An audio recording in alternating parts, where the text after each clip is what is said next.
60 seconds to comply. I think you'd better do what he says, Mr. Kenny.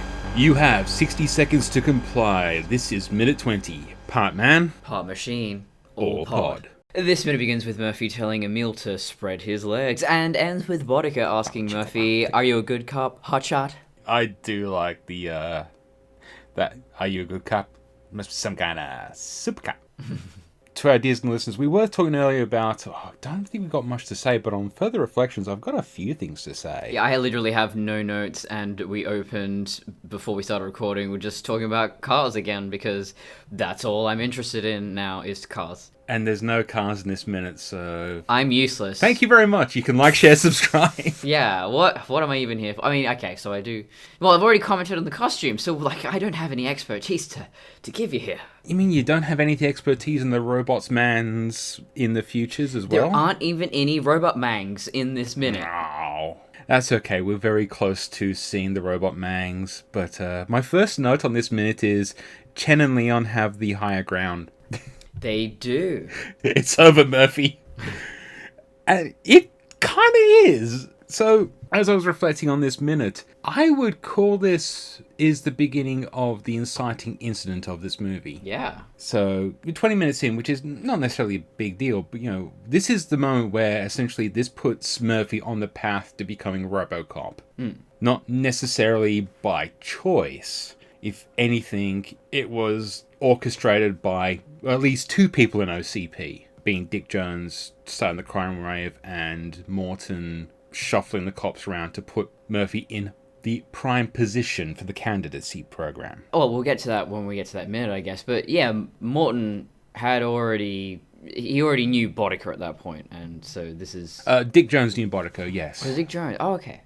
Oh, yeah, no, 'cause Morton... I'm thinking... Yeah, no, because Boddicker kills Morton, right, yeah. No, Norton is the guy that's in league with the bad guy in the gaslighting. Easy to get the confused. No, I said Morton. Bob Morton. I know, I'm just making the joke. Oh, now you're gaslighting me. Ah! No, just making a fact that had to change around the name so it sounds the same, but the roles are completely different, and the gaslighting movie absolutely sucks. But that's beside the point. We've got to stop. We've got to stop bagging on it. You know, it's just kicking it when it's down. I know. But it kind of deserves it. It's so easy. That's like me reviewing Tron Legacy, and it's so easy to pick on Sam Flynn because he sucks. But we're not going to talk about gaslighting just yet, and I'm definitely not how to drop, because we've got to talk the good movie first. We've got to discuss, essentially, the beginning of the end of Murphy. I just have to say, before we go on, I love the cinematography in this particular section. I just been rewatching it a few times, and, like, the upwards looking of, like, Chen and Leon, and, you know, that kind of moment where you're just thinking, yeah, Murphy's absolutely screwed. Yeah. This whole scene looks really cool, really intense, and the blacks are nice, rich blacks. I miss black. The color black on film. Where has it gone? You know, especially with those bloody Marvel movies. It's all grey. And then DC movies is all that crushed palette where it's too much. Everything's too dark. There's no contrast. Whereas here, I've just paused it on exactly 30 seconds in, and this looks like a Mike Mignola comic panel. Just the colors are crisp and clear.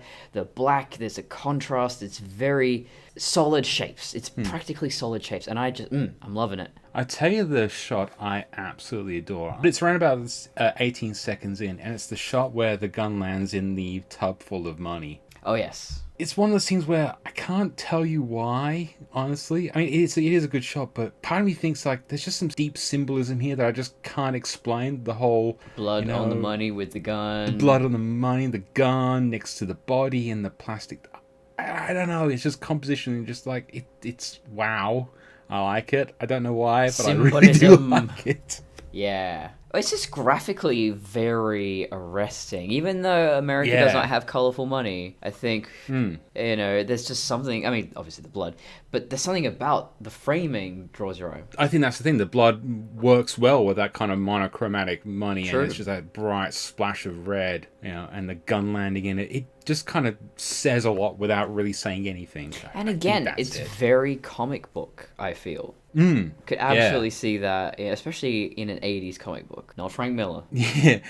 Although Frank Miller did write RoboCop 2 and 3. You got to forget that. But I do think just scrubbing through this minute as I was going through and making notes, just purely from the cinematography, I didn't notice this before. I mean, some good composition shots, but this particular scene, it might be because this was filmed at the end, so they probably were just one of those things where they're just making it probably a bit more fancy. They had time to plan some of these shots out. Like how the guns are like pointing at Murphy and the zoom in, and when Clarence Brodiger comes in on that wide shot and it's, it tilts down, he's approaching, and you see that the dominance of him as a presence in the scene. And these are three guys who are like seconds away from just blasting holes into Murphy. You can kind of get that. And then Clarence is just like, no, I want to toy with him. Yeah. And the power dynamic between him and Murphy, that one shot, even like the slow crawl into Murphy's face, and you can just see that thing where Murphy's like, yeah, I'm not walking out of this. And then it leads up to this one shot with the two of them on the screen, and Clarence taking off his helmet and putting it on a meal, and it kind of almost equalizes them, but it's all power play. This is a very fundamental thing about cinematography, or just filmmaking in general, but I feel it needs to be said that film is not about capturing what actually happens. It's capturing how that moment feels for the characters and whoever that perspective is in that particular moment. The essence of the scene, if you will. And I say that because I've been watching a lot of 80s television, and it is very much like there's so many awkward, dorky shots because there is no cinematography there. I mean, they're obviously working within time frames and budgets that are not quite what we're used to today. If you had a week to work on a thing, you were lucky. Yeah, you got to just smash that out. Speaking of smashing things, in Knight Rider, I think most of the time and budget and energy goes on just smashing vehicles up. I read somewhere they went through about a dozen or two, at least a dozen Pontiac Trans Ams in like one season alone. Oh yeah. Do we have a Knight Rider drop? Because I guess this is where you put it. I think we do by now. Yeah. We definitely do, because it's the one where it's Kit saying, "You look like crap," and Michael saying, "Fuck you, Kit." Yeah. Sorry, before I rudely interrupted you, you were saying something about the $6 Million Man? Yeah, so the $6 Million Man, that is that was made in the 70s, and God, you can tell. And it is just... I could not even get through the first episode. I had to bail, because I was so goddamn bored. That was the longest 45 minutes of my life. Because it was just so drawn out. There was just shots of looking at some old scientist dude in the face for 5 minutes straight. And so I was watching it because I thought, what precedes RoboCop in terms of zombie cyborg man, zombie Jesus robot? Anyway, however you want to term that trope, but yeah. Let's face it, the only thing people remember about $60 Million Man is no. Or is it no? Yeah. No. Yeah, that's basically it. I didn't even get to that because I got to the part where they're doing surgery on it. I'm going, this is so freaking slow.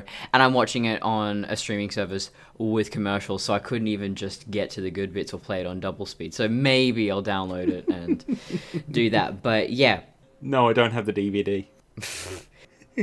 But yeah, that struck me as it is not filming to show what these things feel like for the character. It's simply, we got to show these events as they are. I really have not much memories of $6 Million Man. I've seen episodes, I know that, but I don't think I could tell you an episode beyond Lee Majors running slowly towards a scene and Stone Cold Steve Austin. Yeah, I remember when Steve Austin turned up on the wrestling scene. I was like, "What?"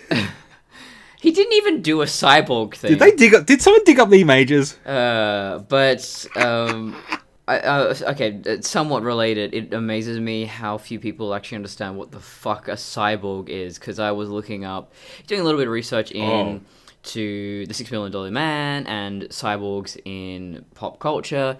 And the book that $6 Million Man is based on is simply just titled Cyborg. And if you look that up on Goodreads, you're going to get a lot of things with cyborg in the title. And I was perusing them, and most of them are trashy romance books, and none of them realize that a cyborg is not an android. It is not a robot. It is a human with enhancements, which you'd think would be, perfect for erotic literature. But no, they thought that they were robots, so rip. I was going to mention the seminal classic Cyborg, starring Jean-Claude Van Damme. Yes. Not as the cyborg. And also the other seminal classic, Cyborg 2, starring Angelina Jolie. I actually haven't seen that one, but... What? Yeah, that's a thing. I gotta look into this. Don't quote me on this. If it's not Angelina Jolie's first movie appearance, it's close to one of her first movie appearances. I do have the DVD somewhere. He says, looking off into the big stack of DVDs pile. Your Smaug pile. Yeah, my makeshift bed. And I wish I was joking. No, hang on. Oh god, I do see it. It's right here. You absolute mad lad. It is called Cyborg 2 Glass Shadow with Angelina Jolie, Elias Cotiers, who was Casey Jones in the original TMNT movie, and, oh my god, Jack Palance. Okay, so her first roles are Looking to Get Out, Antonella Venditti, Lenny Kravitz, and then Cyborg 2. I think Jolie plays the titular cyborg in this one. Cash, yes. And I'm not making a good joke on Angelina Jolie's breasts. We've had that discussion in previous minutes. Have we? I don't know. Probably. I think so. It could have been on Kung Pao Enter the Minute. Oh, yeah, we were talking about titties. Titties are great. And speaking of titties, RoboCop. Oh, no, we're not doing the cartoon. Shame. You know what? Referencing the Christmas special. What was her name? Tannenbaum. Tannenbaum. Got a bit of crush on her. She's just... Oh, yeah. She's crazy. I love her. She'd be a great time. It'd never be boring. She can create giant robots that can, well, teleport you anywhere that look like R2-D2 with an apron. What's there not to love? Marry me. That is my woman. Oh god, just remember that RoboCop's disguise was just literally putting snow on him. Oh, that... Don't ask us about the snow physics. If you haven't seen the Christmas episode... Kind of want to watch this Cyborg 2 movie. Well, I don't know if it's on any of the streaming services, but I paid the hefty sum of $4.95 from Next Rental Video Easy. Worth it, absolutely. Yeah, I haven't seen the original Cyborg in a while, and I don't remember it being that great. Can't imagine this is going to be any better, but there is that kind of disconnect when it comes to popular culture and, depictions of robots and what's the difference between an android, a robot, a cyborg. I'm trying to think of, the differences, let's say, a Terminator, a RoboCop, and people just think, oh, they're all robots. Oh, it frustrates me no end. It's robot racism. They all look the same. But the interesting one is the debate. Well, you see it with RoboCop, you see it with Genos from One Punch Man, you see it with a lot of cyborgs that are, 90% converted or above, and it gets to that question of, well, they're a robot now, aren't they? Well, no, as long as you have organic parts, you're still a human being, you have human rights and human needs and all of that. But even if you uploaded your consciousness, you would never be considered an AI because you're coming from a totally different experience. It's almost like, being transracial. It doesn't work that way. You may be able to make yourself physically look like a machine in all respects, but fundamentally you don't think like a machine and never will. I just realised there hasn't been a, forgive the pun, a Ghost in the Machine style science fiction in a while that I can recall. Ghost in the Machine was one that was from the 90s. I think it was based on a book. Ghost in the Shell? You had no, Ghost in the Machine, it was a horror film where a guy... No, I'm saying Ghost in the Shell if you're talking about the trope of, what was the other one? Lawnmower Man? Same thing.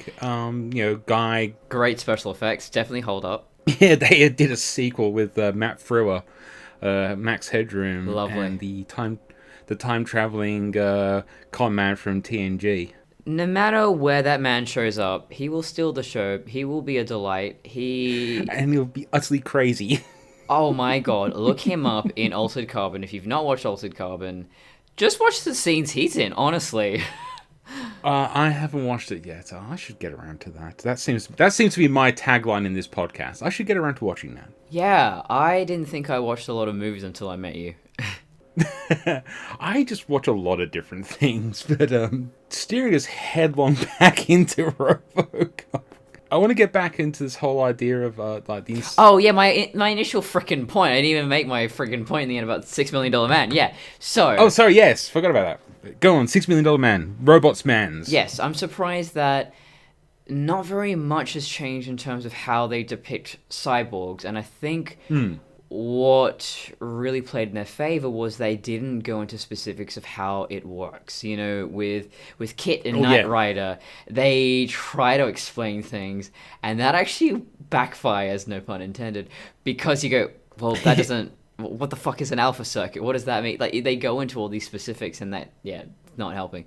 Whereas $6 Million Man, RoboCop, it's just, I don't know, the technology works. I think when it comes to science fiction, I can handwave a lot of techno babble that doesn't make sense because of time periods. Like, what is an alpha circuit? It's just a piece of proprietary hardware developed by Flag. Not tonight, Michael. I have an alpha circuit loose. I'm just imagining the Rule 34 of that with Michael there going, shall I get my socket wrench? Yes, there are mechanophilia Knight Rider fanfictions out there. A lot, actually. A worrying amount, actually. This is Rule 34. It exists. No exceptions. I didn't seek it out. I'm not into it or anything. Don't kink shame me.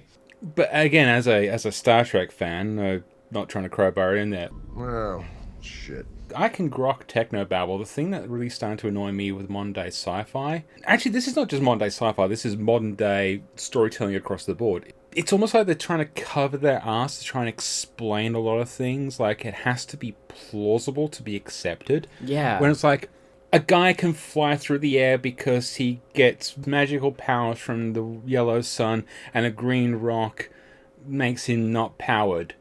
That's it. I love when Superman is more science fiction. That's my favorite Superman. I don't mind the science fiction aspects. I'm just when it's like, that's probably a bad example because they really just don't try. No, I was going to say, but it does not matter how Superman works. Like, it just, it's superfluous. Why Superman works is less important than who Superman is. Superman works when he's just wholesome and adorable and just like, oh, bless this man. He's like... And not breaking people's necks. Yeah, he should be like Mr. Rogers, but jacked. I just realised they tried to explain the whole atmosphere thing in Man of Steel. That's why it's like, Clark has been living his entire life on this planet, and so he's used to the atmosphere, which gives him his powers. But the Kryptonians, they've just turned up, and therefore the atmosphere is toxic to them. And that's why it takes them a while to.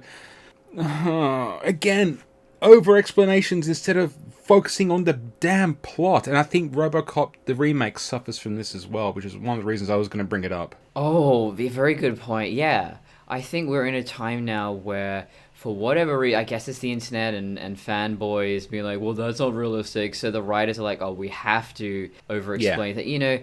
Alien versus, not Predator, Prometheus, it's the same thing where it's like, where does this creature come from? How does it work? We don't need to bloody know. Just tell us a good original story. We don't need to know the minutiae of a universe.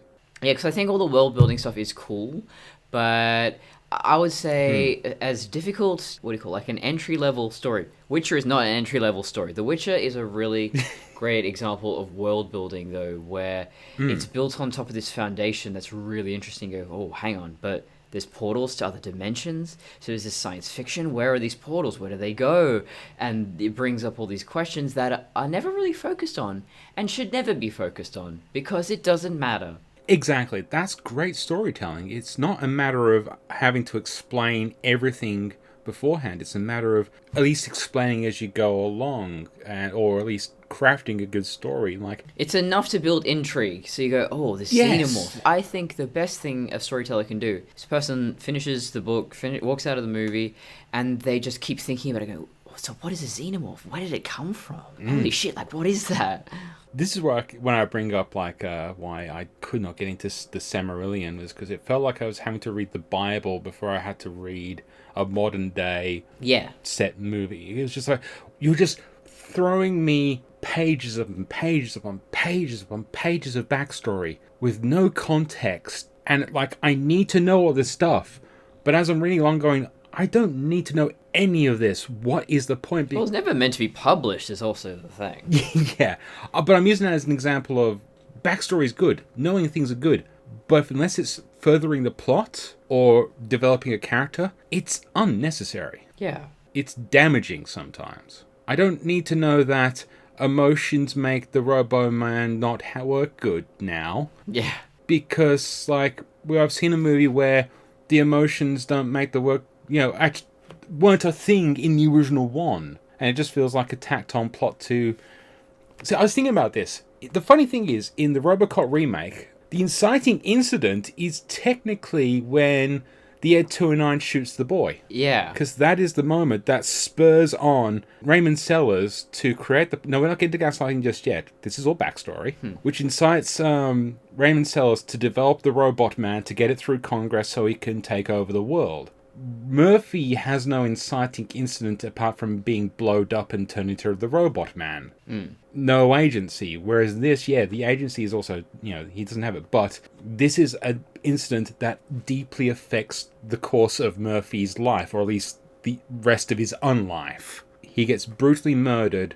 And here's the cool thing about this one. For Clarence, this is just another day. Yeah. He does not give a shit. This is not important to Clarence Brodica or his gang. But this is the worst day of Murphy's life. Yeah. To you, it was... no, to me, it was a Tuesday. I can't remember the beginning part of that. For you, it was the worst day of your life. For me, merely Tuesday. Yes. I love that Endgame ripped that off. I hate the Street Fighter movie, but I love Raul Julia's Bison. Oh, I mean, that man was a legend. He really, truly was. He did that for his kids, and he was very ill. Aww. He was going through cancer, and that's why they had to pat him up and all sorts, but apparently he had the time of his life because he just was chewing scenery and had fun. The good die young. Yeah. And we can't bring them back with technology. We don't have the technology. No. Oh, well, technically we do have the technology to bring back dead actors, and that's its own, yikes. Thankfully, it's not in a Reanimator kind of way. I watched that last weekend. I have watched a recent horror film, but it's not really relevant to this story. Yeah, no, we're not going off on a Jeffrey Combs tangent, because if I do, I will not stop. No, because the horror movie I watched involved a carousel horse that inhabits the soul of a dead Nazi that comes alive and starts murdering people. Oh yeah, cool. RoboCop. Sorry. Oh, are you that embarrassed you're not talking anymore? No, I was just thinking about how, like, what if the mechanical parts of a cyborg has its own intelligence? Because it's got to have some kind of AI in there, right? So do you get like an upgrade situation? Upgrade, the Australian movie that's really good, by the way, and everyone should watch it. There was a movie or something where that was like that, where it was like there was an integration thing, and oh god, I can't remember. I know I'm not thinking about Spider-Man 2, but now I'm definitely thinking about Spider-Man 2. Well, yeah, so the arms, yeah, that was... Yeah. I loved Spider-Man 2 as a kid, and I think Octavius and the arms especially was a really fascinating concept to me. That was really cool. I think it was the character of Deathlock in Marvel. Oh, yeah. Technically, he's reanimated flesh. He is essentially a zombie cyborg. But I think his mechanical components have AI. So, like, he can chatter to them. They don't have personalities, but, like, he essentially communicates with his AI. Interesting. That could be what I'm thinking of. Because in the RoboCop remake, they just... it just controls him. There's no... Yeah. It's not really sentience within the machinery. But there was one question asked of the original movie as well, to be honest. You just plug in a brain. Do you have commentary or script notes? I do have commentary, but because this is what I was thinking about, particularly in regards to this incident, as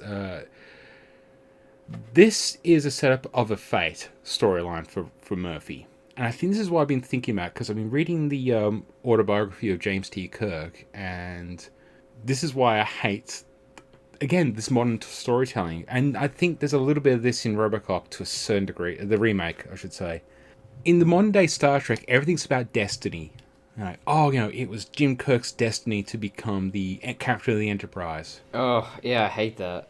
Fatalism. Whereas you read the original one, and it's just... Fate is not really necessarily the word, but it's just one of those things where Kirk is probably at his best and where he's at his most comfortable when he's captaining a starship. Yeah.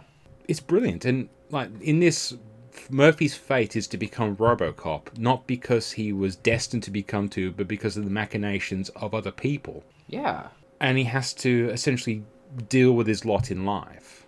Get revenge. But at the end of the day, it's not like it's some big catharsis for him to take down Broderick and everything. He's still an abomination. Yeah, I would love it if, and this is what they should have done for the remake, is really go into the psychological toll that would take on a person, especially one who doesn't have mechanophilia like me. I'm totally up for being a cyborg. Sign me up. But yeah, just having to reintegrate with this body they don't recognize, that doesn't feel the same way, doesn't work the same way. It's true, body horror, and yet we tend to skim over it. Even Ghost in the Shell or other Japanese entry, and like Japan's normally pretty good for this. I don't feel any of them really go into the true crisis that would be for a person. It's funny how little, like, the existential terror of this kind of storytelling ever gets talked about. Well, this one is actually probably one of the more serious, like, ventures into this kind of genre. Like, it's, things are either horror or comedy in this kind of sense. This one is kind of horror action. It's got comedy, but it's not trying to tell that story. Whereas, like, everything's... Sometimes, a guy gets put into a machine. It's kind of either played off as horrific or comedy. Yeah, or with Cyborg in Teen Titans, it's mostly comedy in the kids' shows. And then in the movie, it's just, I'm a monster. Yeah. One note. Yeah, I did not like Cyborg in Justice League, but... The actor seems perfectly charming, and they just sapped all the charm out of him. Yeah, that's the problem with that movie, is you just don't know how much of that's Whedon, how much of that is Snyder, and how much of that is... God, I'm trying to think of the original writer of it, the guy who wrote the worst Star Wars movie ever. Wait, wasn't that friggin' that script by Alan Dean Foster? No. So... You gotta be more specific with it was. Oh god, that Alan Dean Foster script's amazingly bad. I can't believe he was not taking the piss. So the screenwriter I was thinking of is a guy by the name of Chris Terrio. He wrote Batman vs. Superman, Dawn of Justice, Justice League, and Rise of Skywalker. He actually won an Academy Award for Best Adapted Screenplay for Argo. That's quite a contrast. Yeah, I guess it's an adapted screenplay, so he was just... Argo is great. I haven't seen it. I caught a little bit of it. I never got around to watching the rest of it. I always get Argo confused with Gone Girl and the thing of like, wow, Ben Affleck's a really good actor. Yeah, I've always been a fan. I'm embarrassed to say that I actually own 2 copies of Daredevil because I got the original DVD and the director's cut, which is technically worse than the original, in my opinion. You're a trash man, skibidi-bidi-ba-da-ba-da. Yeah, well, in my defense, I don't own a copy of Ghost Rider or Ghost Rider 2 yet, and they were done by the same director of most, because those movies were bad. No. Nicolas Cage going full Nicolas Cage is always a good thing, no matter what. I will admit, See, the funny thing is, according to... Are we even doing the podcast right now? I don't know. Yes, but I'm probably going to keep all this in. Okay.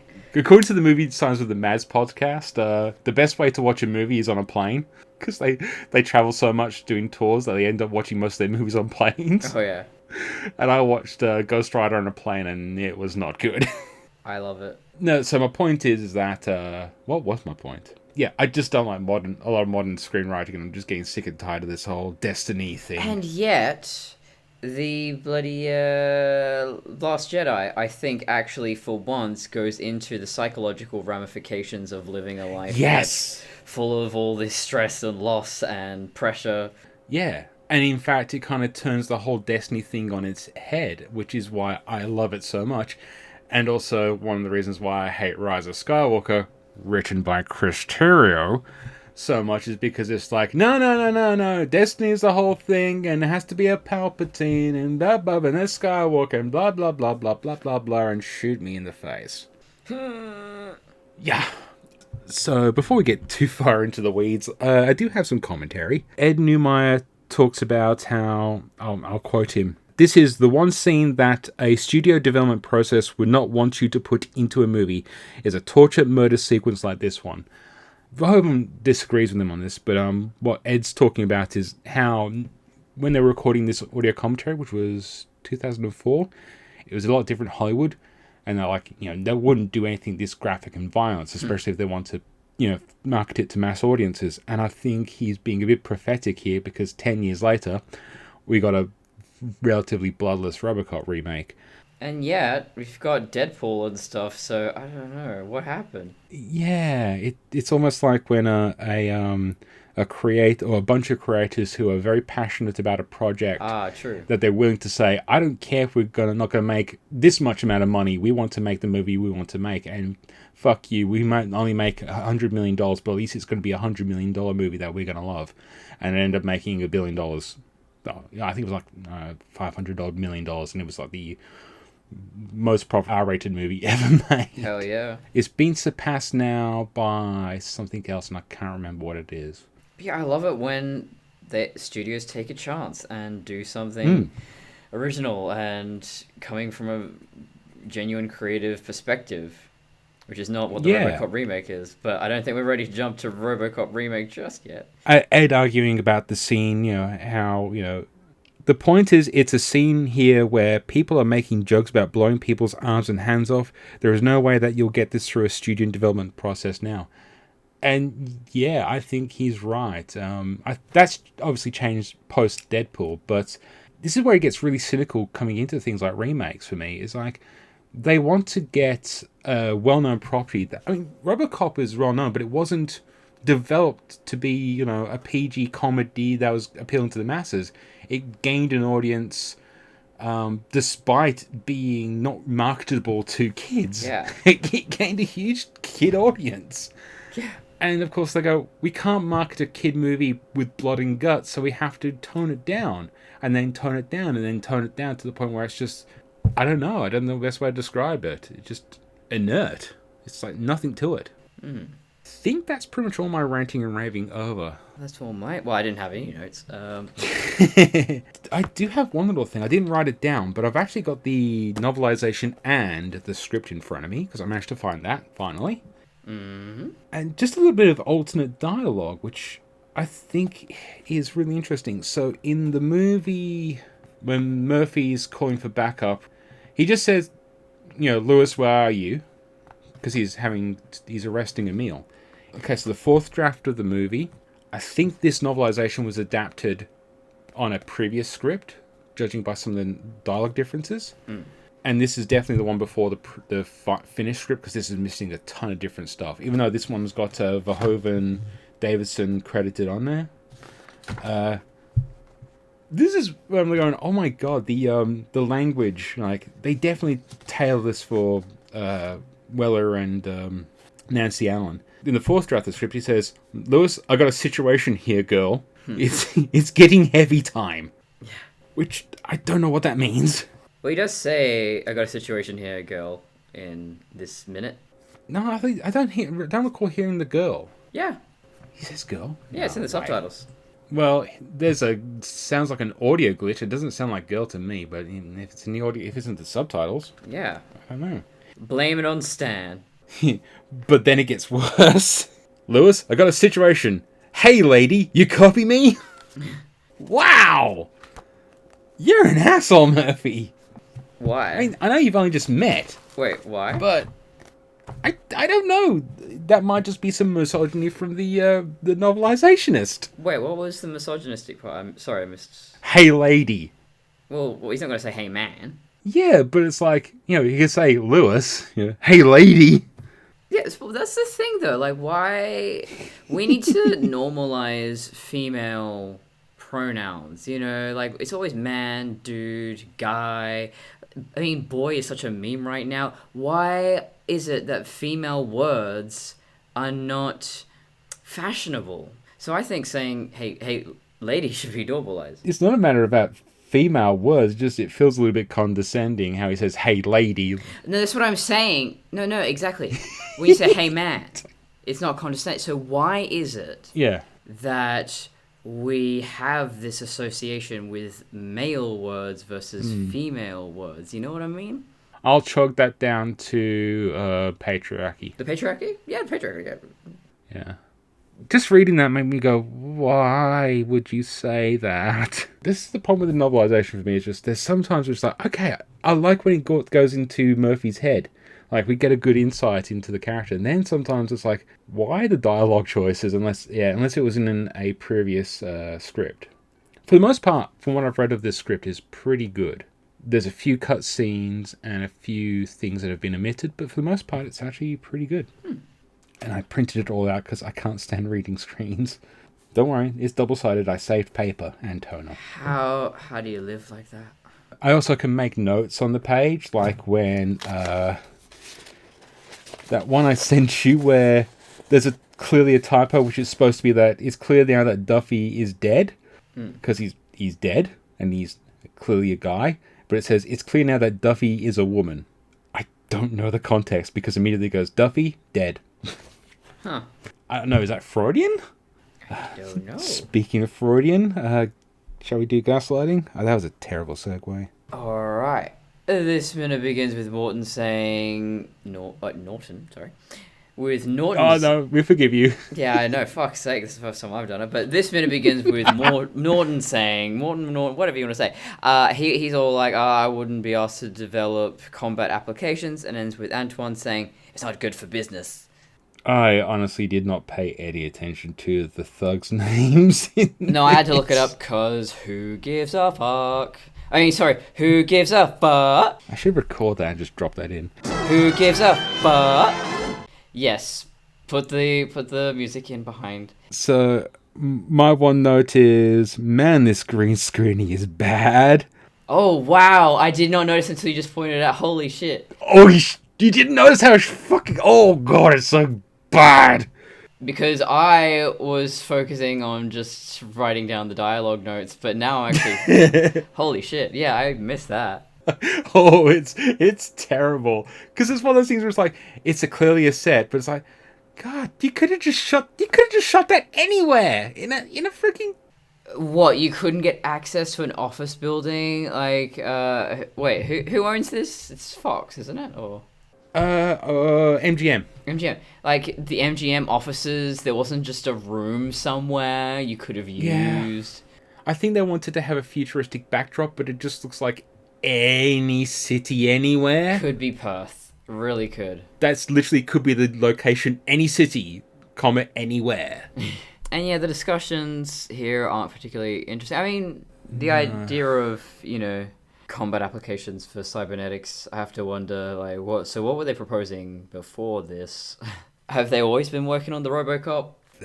This movie is very vague on actually what has been thought of before this whole Senate thing, but it also plays it off like this was just a random idea that Sellers had, and it has to be a short amount of time given the context clues with Murphy's timeline, because that doesn't feel like something that's been happening for months. Like maybe a couple of days, and god damn it. The rest of my note is plus the game to kill Lewis because Rick Blank... Bleh. What are you saying, man? I wrote a name down wrong. Plus the game... I'm making a joke here. Plus the game to kill Lewis because Rick Flag doesn't take bribes. I had to rewatch that segment 3 or 4 times to remember what the context was. It's like, we can't kill Murphy because reasons, and he won't take a bribe, and therefore he... I hate this trope. I'm sorry, I really do hate this trope where it's just like, Murphy, the only good cop on the force. and everyone else is corrupt. Yeah. Hate that trope. Not to tangent too much, but I'm exploring the oeuvre of David Lynch, and I'm loving it because he's actually a really genuinely nice guy, very optimistic. I mean, that's the thing is his movies and Twin Peaks, they've become a bit of a meme, but if you actually watch them, you go, there's a lot of heart to this. It's very compassionate. And so I wonder, if you had a voice like that, or Hideo Kojima's another one, where they have this over-the-top style, but there's a lot of heart to it. I wish we had more things like that. And I think RoboCop, if you're going to do another one in the 21st century, that's what you do. This is too subdued. This is too restrained. Yeah. Give me something buck wild and just... Well, okay, we're coming back to the same complaints. But, this, I think I'm coming from a different angle of just have fun with it. Yeah.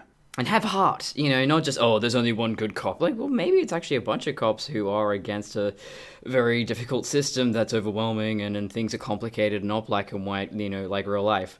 Well, this isn't a complaint regarding this compared to the other movie. I just don't like the trope at all, where it's just like... No, I'm saying I don't like that trope either. And you could have used that in this movie, though. You could have actually done something with that. If it works anywhere, it would work here, admittedly, yeah. Yeah, and it's just that thing of like, we have to... It's just a way to say, we need to attack Lewis to get to Murphy, because we can't attack Murphy directly, even though they technically then do by setting up a car bomb. The levels of convolution as well in this movie, I can't get over it. I love streamlining stories. That is, I have this thing about... My fan fictions are often that, to be honest. But, I'm doing a rewrite of Detroit Become Human, which is also about a RoboCop in Detroit. But, yeah, it's just... With 20% more feelings. Yes. God, so many feelings. But it's fascinating to me connecting those dots and then realizing, oh, wow, there's a better narrative here, or we can, refine it. Yes. And I think we've already discovered that with this RoboCop remake so far, that, actually, if you took this element and made that bigger and made that more the focal point and do this, that, and the other, there's something in here. That's the frustrating. We keep going back to, there's something here. You could have done something with this. I think it's actually a really great mental exercise to do, as an editor, as a writer, it's all storytelling to me. If something isn't working, why isn't it working and how could you improve it? I reckon that's a better criticism regarding, I'm not trying to be the egotist and say like, this is how I would make it better. It's just like, no, you take what's there and how could you improve it? It's not a matter of like, I'm just going to recast this guy and it's going to be 100% better. It's like, no, the fundamental issues are other. That's a really good point. You see this a lot with fanboys, especially, where they just rage on the internet and they go, well, I would have done this, that, and the other, having no understanding of Hollywood, how the business works, logistics, any of that. And so I think there's a fine line between going, well, this is how I would have done it, and this is how it should have been done. And hopefully on this show, we're doing a little bit more of the latter, where, I think we're evaluating what we're presented. We're not completely rewriting a new story. We are working with the elements that we're presented with. Even if you have fundamentally the same script, even just a change in cinematography, like focusing on another character, via cinematic language, making them more sympathetic or least sympathetic or whatever, can fundamentally change a film. I go by the Bob Chipman mentality, where he's just like, it's a bit of an ego trip to say, here's how I could fix a film. But his whole thing is within the parameters of the movie. You don't just turn around and say, I'm rewriting the entire script. Yeah. It's like, how could I change it? My favorite one is his breakdown on Batman versus Superman and why it's really that bad.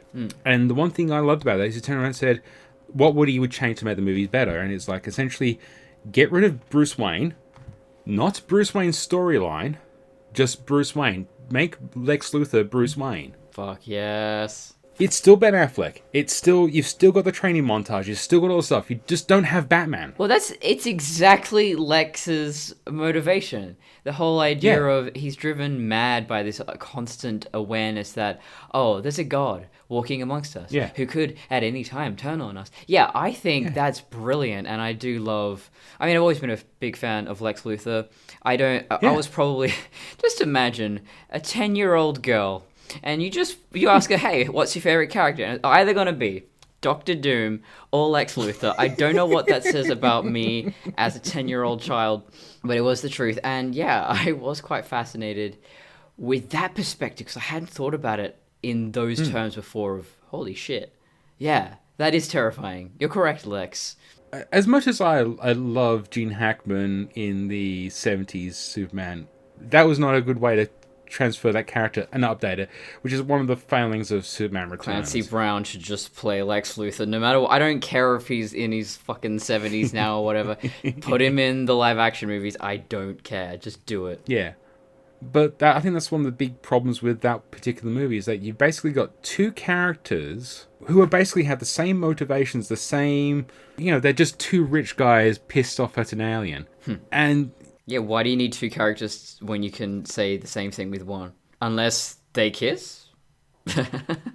Or because you want to have the big title fight that doesn't really go anywhere because, at the end of the day, it's Batman and Superman. No, one of them isn't going to kill the other guy. Marvel figured this shit out years ago. you have them, Mjolnir smashes into the shield, you give the fanboys their moment, and then you move on. But even Civil War does it better because at the end of the day, the dynamic in Civil War is that these are a family of heroes that by the end of the movie are completely separated. So there's actually something dramatic there. Yeah. You're not trying to set up the next movie where they're all a big happy family again.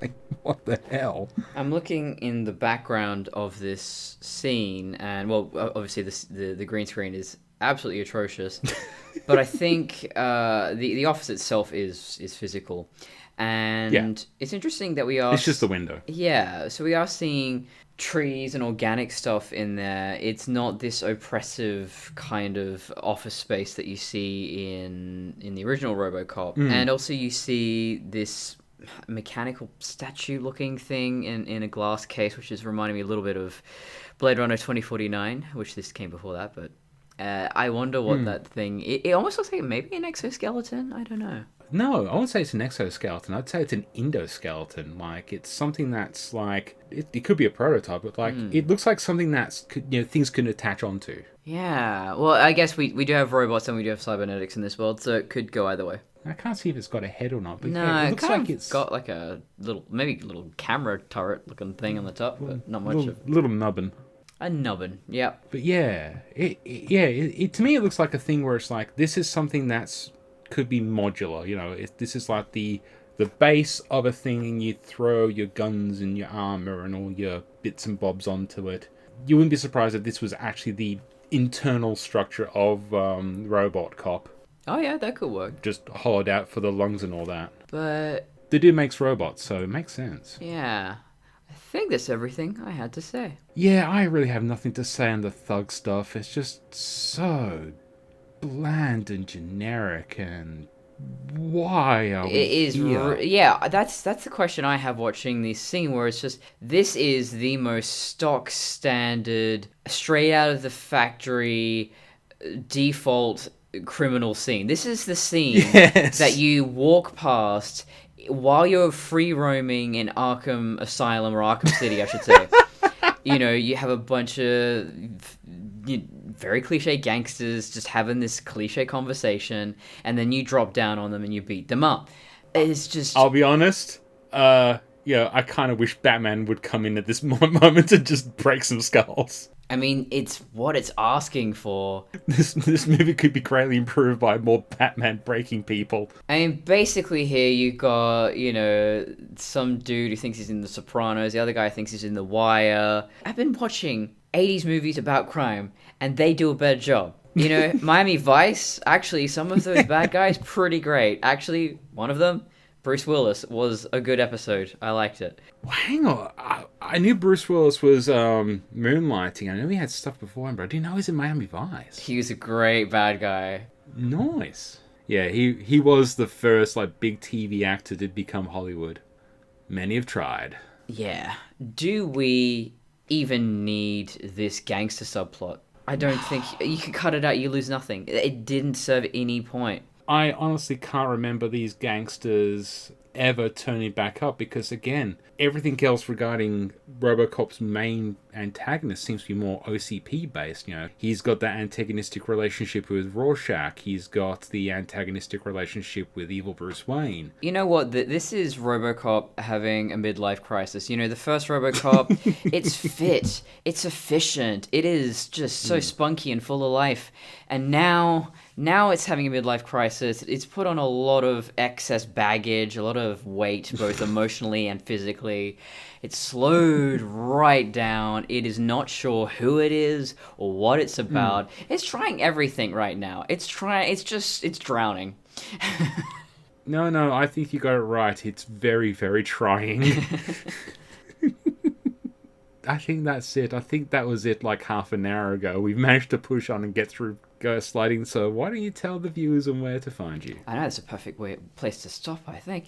So you can find me on traviandesigns.com, Travan, patreon.com/traviandesigns, Prequels by Minute on Facebook. Animatronic is the feed in which you'll find Animatronic, which is Tron. Tron Uprising? So, chronologically speaking is the feed. Chronically speaking, so that's Duncan Shields reviewing Tron, and then we review Tron Uprising in Animatronic, and then I do Legacy Minute after that, so keep an eye on that feed.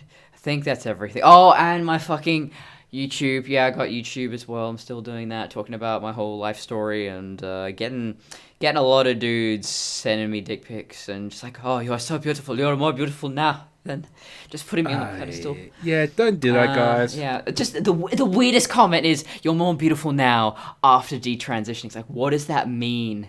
It means they don't want to fuck you when you're a dude, because no homo. Yeah, I guess so. I thought I was a cute dude. I don't know. You are a very cute dude. I was a cute little lad, yeah. I've said it plenty of times. I think you are more masculine than me sometimes. Hell you yeah, dress better I than me. was. Of course. Speaking of me, how is that for a transition? Where do we find you? You can find me on Fandom Crossing, a little thing called Kung Pao Into the Minute, where I've just had this magnificent guest on for the last few episodes. Talking about mono titties. Talking about the mono boob. Yes. Patreon. Yeah, that's a thing. More importantly, this and many other podcasts, including Kung Pao, are on Simplecast, Google, Spotify, Apple. I think that's all of them. Yeah, I've got this on YouTube as well, so go like, share, comment, review, rate, do all the things. Oh, yeah, I keep forgetting. Periodically, we must thank Star Wars Minute for giving us this premise, this format, this franchise, if you will. And if you want to find more Movies by Minute podcasts, it's moviesbyminute.com. And I think we probably should have a mandatory shout out to to Greatest Gen for constantly stealing their shtick. Yeah. Yeah, go listen to The Greatest Generation if you like Star Trek The Next Generation. And even if you don't, just listen. We are the premier RoboCop podcast that talks about Star Trek a lot. And Knight Rider, yeah. Oh yeah, go listen to the Knight Rider years. They have mentioned me on their podcast, so it's only fair if I do the same. So yeah, go listen to the Knight Rider years, because they reviewed Knight Rider and it's fun and goofy and I love it. And look forward to Knight Rider 2000 by Minute by us. No, you son of a bitch. No one's even listening anymore, are they? Plugging too many things. I think it's about time. You know what's coming up next. Robocock. Just do the Mortal Kombat theme.